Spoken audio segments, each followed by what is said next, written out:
Coach, how good are we feeling since we talked last week about heading into Jamestown this weekend? I feel really good. I think the kids feel really good. We had a great practice yesterday for everybody.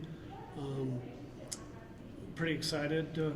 Everybody is with the improvements they're doing practice-wise and different workouts we're doing, and I think it's a good indication of how things will go this weekend. How many schools are going to be there this weekend, and kind of what's the level of competition? To be honest, I don't know. Usually there's about anywhere from 6 to 10 teams. I'm not sure how many this year. I'm pretty sure Mary's going to be there. I think I've heard Bemidji is going to be there, so at least schools within our conference, maybe Moorhead.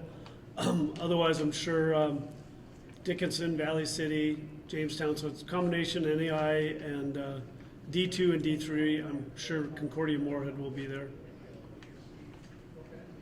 So you talked at the beginning of the season about us with some of these early meets that you're looking more, less for results and more about recognizing, intelligence within the run, knowing when to kick it into gear and not wearing yourself out early in the race.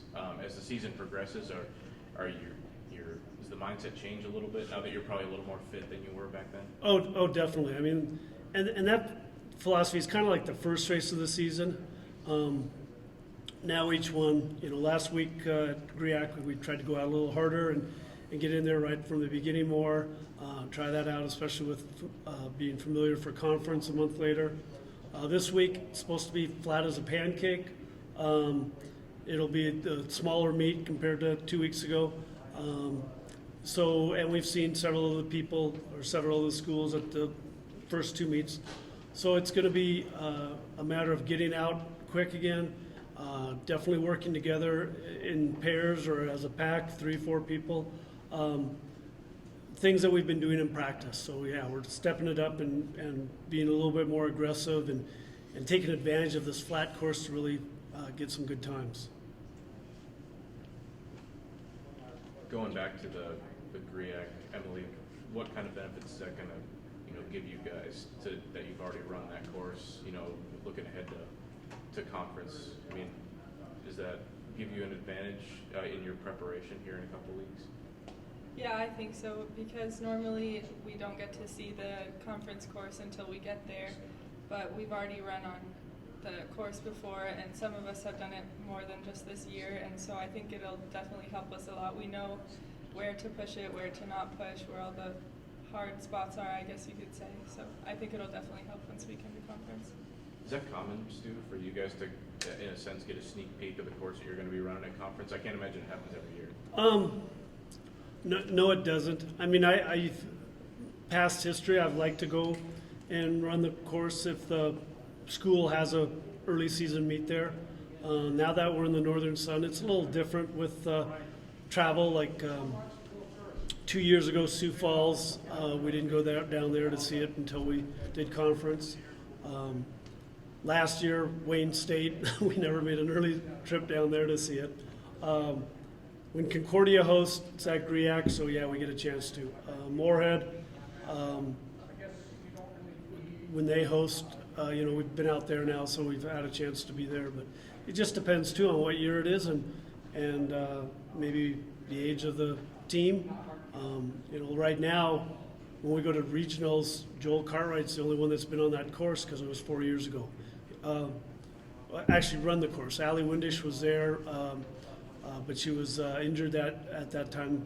But at least she's familiar with the environment and kind of that type of thing. So, they'll have that little bit of advantage when we go into regionals. They can tell these guys this stuff. But I think it's helpful when in this situation where we get to check out the course before conference this year. Both of you guys, do you prefer a flat course, like the one you're going to see in Jamestown? I can't imagine you like hills too much. But that being said, if Jamestown tends to be flatter than most courses, do you see that as a potential advantage going into this weekend?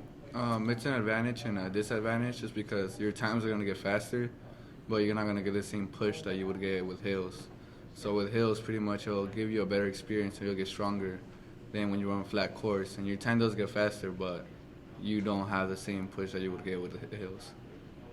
Do you echo that too, Emily? Yeah, I agree, but sometimes the hills kind of get you through the race. If it's like flat, our first race was flat on a soccer field, just flat the entire time, and it gets kind of boring because there's nothing there to like, you're going up and down or whatever, and I don't know, sometimes the hills make it more fun.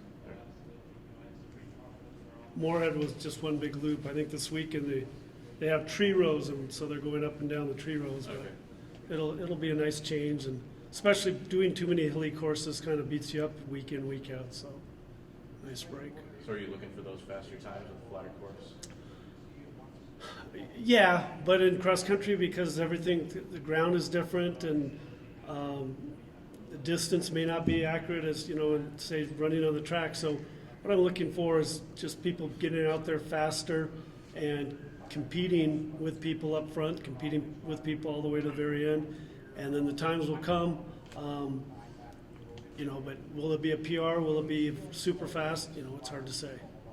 Is it a good time in the year, Coach, to have this kind of flat course break? You said you just didn't want to have too many hilly ones. How about this one? Yeah, I think it'll be good because of everything we've been doing in training and kind of emphasizing hills and that. This will give us a nice little break, going to a flat course, flat area, just trying it out and really letting your wheels go. As Emily said, kind of, if it's flat and just a big square like it was in Moorhead or rectangle, it kind of gets boring. But if they've got these tree lines that they're going serpentine back and forth on, I think that'll help out, break the monotony a little bit, and just let them get their wheels going and rolling out.